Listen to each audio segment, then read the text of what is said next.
এক ব্যক্তি তার ছেলের কোষ্ঠী নির্বাচন করেছেন।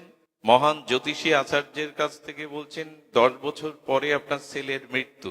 এখন এই ছেলের মৃত্যু হবে, পিতায় এই চিন্তা, আমার ছেলে মরবে, আমার আগে চলে যাবে, চিতায় জ্বলবে, এই চিন্তা করতে করতে হার্ট স্ট্রোক করে উনি আগে মারা গেলেন।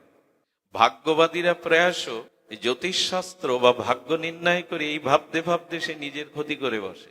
এমনও হয় যে লটারিতে আমি আগামী 5 বছরে ধনী হয়ে যাব, তো সেই চিন্তা করতে করতে অলস হয়ে যায়। যখন ধনী হব লটারি বেঁধে, আর কাজের কি দরকার? ভাগ্যবাদীদের এরকম একটা অবস্থা মনে তৈরি হয়। এখন ভাগ্য আসলে কি?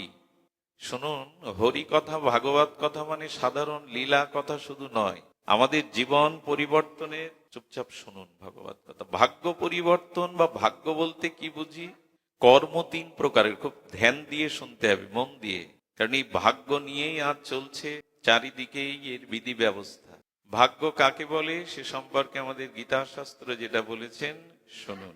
অনিষ্ট ইষ্টম ত্রিবিধং কর্ম, কর্ম 3 প্রকারের। ভাগ্য কি করে রচনা হয় শুনুন। ভাগ্য কাকে বলে ভগবান জানাচ্ছেন। কর্ম 3 প্রকারের, ক্রিয়ামান, সঞ্চিত, প্রারব্ধ। এগুলি না বুঝলে ওই ভাগ্যের দোহাই দিয়েই আবেশেই আমাদের জীবন কাটাতে হবে। সঞ্চিত কর্ম কেমন?